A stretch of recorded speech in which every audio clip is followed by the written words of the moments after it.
You'd been living with the turtles for a few months now. Ever since you ran away from home, things have been going great for you. You trained with Master Splinter and your 4 new best friends, the turtles, every day. Life had never been better, having a new family that actually loved you, and to make life even more awesome, you had your first crush. It was just a couple of weeks ago when you realized how protective Raphael was towards you, and it was right around that you also realized how attractive you found him. And ever since then, you'd been trying to drop hints every now and again about your crush towards the red-masked turtle. He just didn't seem to be picking up on them. But on this night, when the boys were about to leave for a night patrol, Raph stayed behind. He said it was because his arm hurt, but you couldn't help getting a good feeling about the whole situation. And to make things even better, Master Splinter was also out with the 3 brothers, leaving just you and Raphael alone in the lair. About 10 minutes after the 3 turtles and their sensei had left, you found yourself in the training room practicing your not yet perfected skills. "Okay, one more time. You can do this," you said to yourself. Then you did a perfect backflip, landing on your feet and everything. You stood there for a moment, shocked that you actually did it, then jumped into the air happily. Suddenly, you heard clapping from the entrance of the training room. You whipped your head around to see an impressed-looking Raphael. Your face turned a little shade of pink. "Raph," you stuttered, then continued on trying to sound calm. "How long have you been standing there?"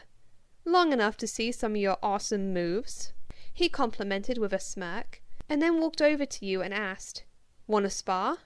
You shot him an evil grin and questioned knowingly, "Spar? I thought your arm hurt."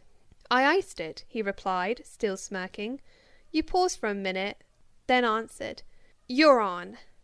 And immediately, the 2 of you broke out in battle. It only lasted a matter of minutes before it ended with you straddling his shell, holding his arms down. Raph looked up at you with his amazing green eyes. "Oh no," he sighed overdramatically. "Looks like you win." You smirked down at his charming face and got up. "Well, yeah, I guess I'm just that awesome," you said proudly. "Oh yeah, definitely," Raph agreed as he got up as well. "In fact, I think you deserve a prize for such an awesome win." You looked over at him and saw a mischievous grin on his face. And before you had time to ask him what he meant, he was pushing you into the wall gently with his strong, muscular body. Your face blushed bright red and you looked down quickly. And then a hand lifted your face to look into his. Finally, his lips collided with yours, sending a warm feeling all over your body, and you kissed him back. You felt his hands and arms slip around your waist, pulling you right up against him. Then your hands began to travel up Raph's chest and to his shoulders. And all of a sudden, you fell. You didn't even know how, but somehow you too fell. Raph landing on top of you. He looked down into your beautiful eyes and spoke, "I love you." You felt like the happiest girl in the world hearing him say this. "I love you too, Raph," you admitted, then pulled his head down to kiss him more. This time, Raph kissed you deeper. You felt butterflies through your stomach as his tongue caressed yours. One of his hands began to rub your sides.